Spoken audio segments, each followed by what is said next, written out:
Most people know the Nazis for their power, armies, ideology, and Adolf Hitler is the face of it all. But did you know that behind that carefully built image of strength existed a system so calculated, so disturbing, it was never meant to be remembered? This is not the history you were taught in textbooks.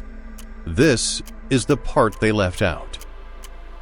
Publicly, Nazi leaders obsessed over discipline, racial purity, and the need to purge Germany of what they called degeneracy.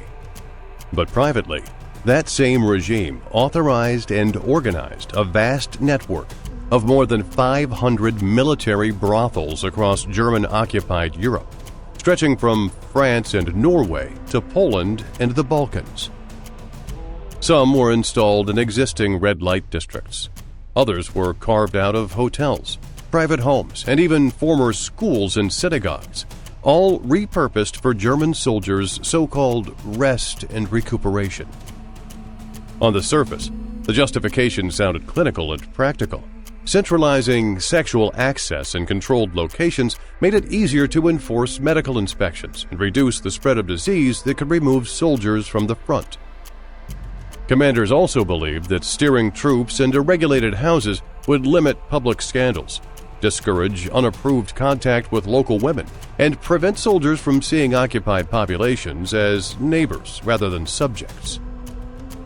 In this logic, women's bodies became another managed resource, not unlike fuel, ammunition, or rations. Basically, these places were framed as rewards, hygiene measures, and tools of discipline for anxious young men at war. But what does any promise of privilege mean when it's offered by a state already stripping millions of peoples of their rights, their property, and even their names? Even where money changed hands, the balance of power never did. Brothels in seized cities were licensed, policed, and supervised by German authorities. The women faced hunger, poverty, and the constant threat that refusal could bring arrest, punishment, or worse. The system did not restrain violence, it organized it, transforming sexual access into another privilege of conquest alongside seized food, stolen art, and taken homes. And of course, the system found its most polished showcase in Paris, the city German occupiers would proudly describe as their capital of pleasure.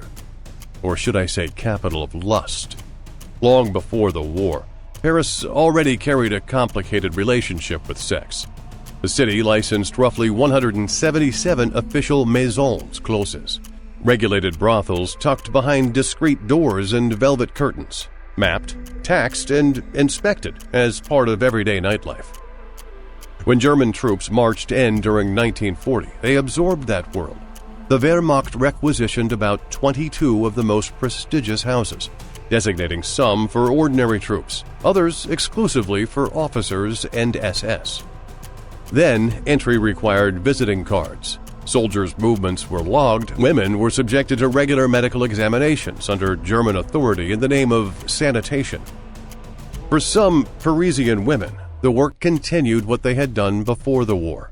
For others, it became a brutal form of survival.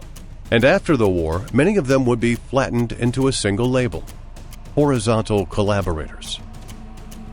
From the street, many of these houses still looked like ordinary nightlife with soft light behind curtains, music drifting through open doors, men in uniform arriving and leaving as if nothing fundamental had changed. Inside, however, each room became a calculation between hunger and dignity. In a city drowning in shortages and fear, where refusal could mean arrest or destitution, there was little real choice for the women involved. Above all, money and rations mattered. Working inside a brothel often meant access to bread, soap, stockings, coal, medicines, the items most Parisians could no longer obtain. It was a deliberate bargain to endure German clients so their families could eat. But the payment arrived later. After liberation, public rage exploded. Crowds dragged women accused of collaboration into town squares, shaved their heads, painted their bodies, and paraded them through the streets as cameras recorded their humiliation. Around 20,000 women across France were subjected to this punishment. Many had never had romantic relationships with Germans at all. They were condemned simply for the work they had done under occupation. In Paris, brothels that once offered a fragile form of protection became lifelong scars. Survival itself was rewritten as guilt. But if this was the system in a Western capital with paperwork, inspections, and centuries of regulated nightlife, what happened in places with no legal structures, no witnesses, and no concern for appearances? Before we move into what happened next, take a moment to stay with us. Subscribe and press the bell icon so you won't miss what comes next. If Paris showed a version of German brothels that still pretended to be orderly, Eastern Europe showed what happened when that mask came off completely. In Poland, Ukraine, Belarus, and deep into the Soviet Union, the German presence was harsher from the start. The mass shootings, village burnings, deportations, and slave labor transports were part of daily life. In that environment, sexual violence no longer needed the cover of long-established red light districts. Post-war testimony describes military and police roundups known as łapanka in Polish or rafle in French. These were sudden street raids in which soldiers sealed off neighborhoods, grabbed civilians at random, and loaded them into trucks. Some captives were sent to forced labor. Others, especially girls and young women between about 15 and 25, were diverted into Wehrmacht brothels or directly into barracks where work meant rape on demand.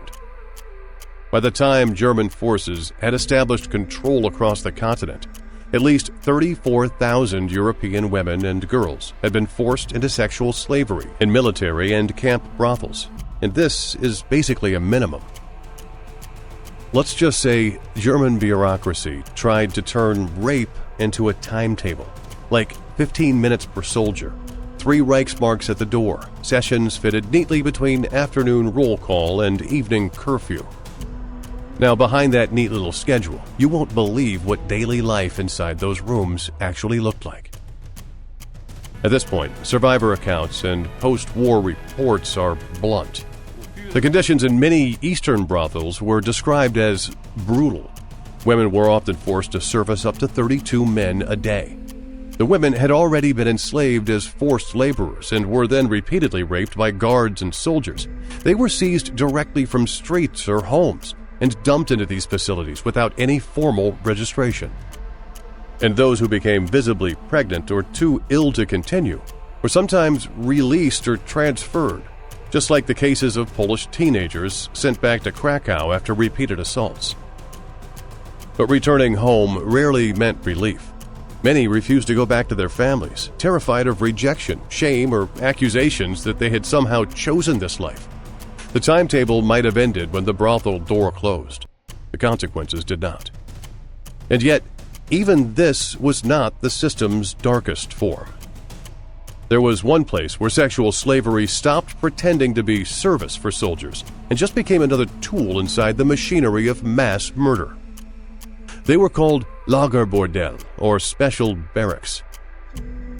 When people imagine the Nazi concentration camps, they think of barbed wire, starvation, smoke, and numbers sewn onto striped uniforms. But a few imagine that inside these same places, designed for exhaustion, punishment, and death, the SS constructed buildings officially labeled Joy Division. The darkest layer of the Nazi brothel system was not built in cities, but inside the camps themselves. In 1942, the SS opened the first camp brothel at Mauthausen-Gusen, followed in 1943 by similar special barracks at Auschwitz, Buchenwald, Sachsenhausen, Neuengamme, Dachau, Mittelbau-Dora, and other major camps. In internal paperwork, they were called Lagerbordell, Sonderbarrack, or Freudenabteilung.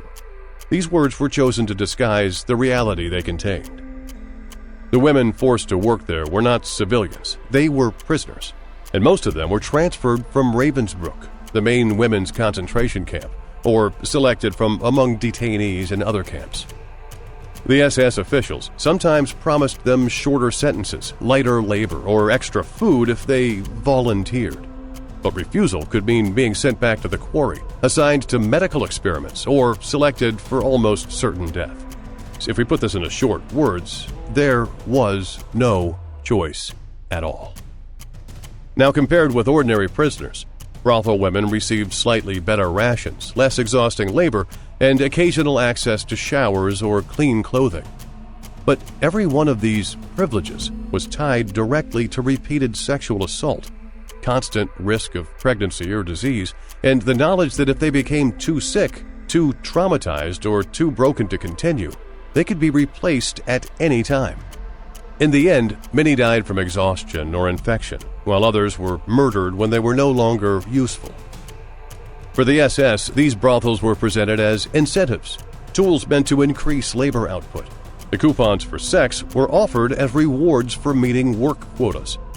However, in a system built to extract the last ounce of strength from starving prisoners, what kind of control does a reward actually create, and who does it really serve?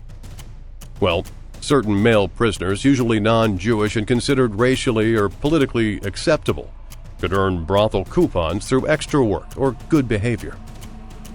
But this is just a theory. In reality, many of the men who received them were too emaciated, traumatized, or ashamed to use them.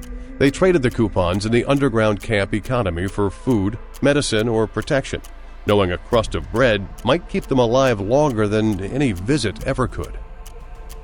Over time, the brothels were used far more by capos, criminal prisoners with special privileges, and SS personnel than by ordinary inmates. They became another arena where power could be bought, sold, or enforced with violence.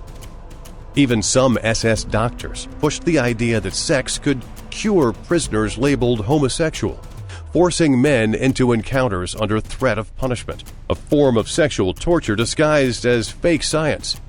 For the women, this meant their bodies were used not only as rewards, but as tools and experiments meant to control and break others.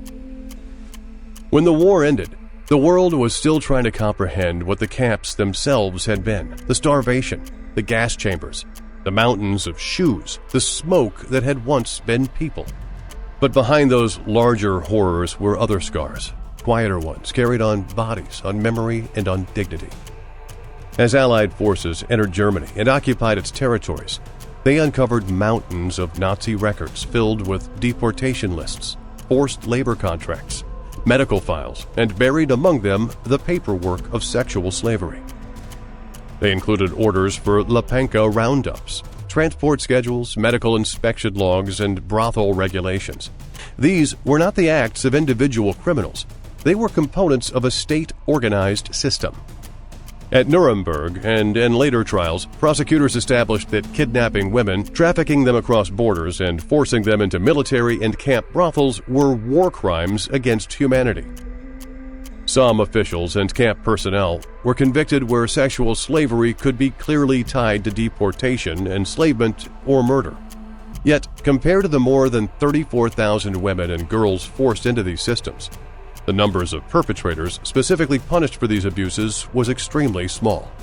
The Wehrmacht officers who authorized brothels, and many SS men who supervised or used them, returned home, resumed civilian lives, and were prosecuted, if at all, for entirely different crimes. Still, some of this violence was acknowledged. Names appeared in verdicts, sentences were handed down, but when the camps were destroyed and the brothel doors finally closed, what kind of justice did the women who survived actually walk into? For many, the answer was rejection. Across Europe, survivors were frequently branded prostitutes or collaborators, regardless of how they had been kidnapped. They were too afraid to tell their families what had happened, knowing shame would fall on them instead of their abusers. In some countries, post-war compensation laws excluded anyone recorded as having engaged in sex work, even when camp files clearly documented coercion. Thousands lived with trauma, illness, infertility, and silence without apology, without acknowledgement and support. Their suffering remained invisible, folded into private lives that history rarely bothered to look at. And decades later, in our time, a world that claims to understand trauma, consent, and human rights, how do we measure how far we have truly come? By this point, it becomes almost obvious that most camp brothel survivors stayed silent, and this silence was not a choice. It was the only thing they could do. They feared being dismissed as prostitutes rather than recognized as prisoners raped under threat of death. Witness statements about Lagerbordell were buried in archives, ignored, or omitted from early camp histories. The silence itself became part of the crime, proof how difficult it remains to face a system where sexual violence was not a byproduct of war, but a planned instrument of it. Only from the 1990s onward did museums, memorials, and historians begin to address these brothels directly. The exhibitions at Ravensbrück, Buchenwald, and elsewhere now include survivor testimony, brothel registration cards, and the coupon systems that once governed sexual access. Scholars have ended the myth of a clean Wehrmacht untouched by atrocity. Remembering these women as victims of organized sexual slavery forces a reckoning, not only with the past, but with ourselves. What does it truly mean to remember them, not as footnotes, but as lives stolen?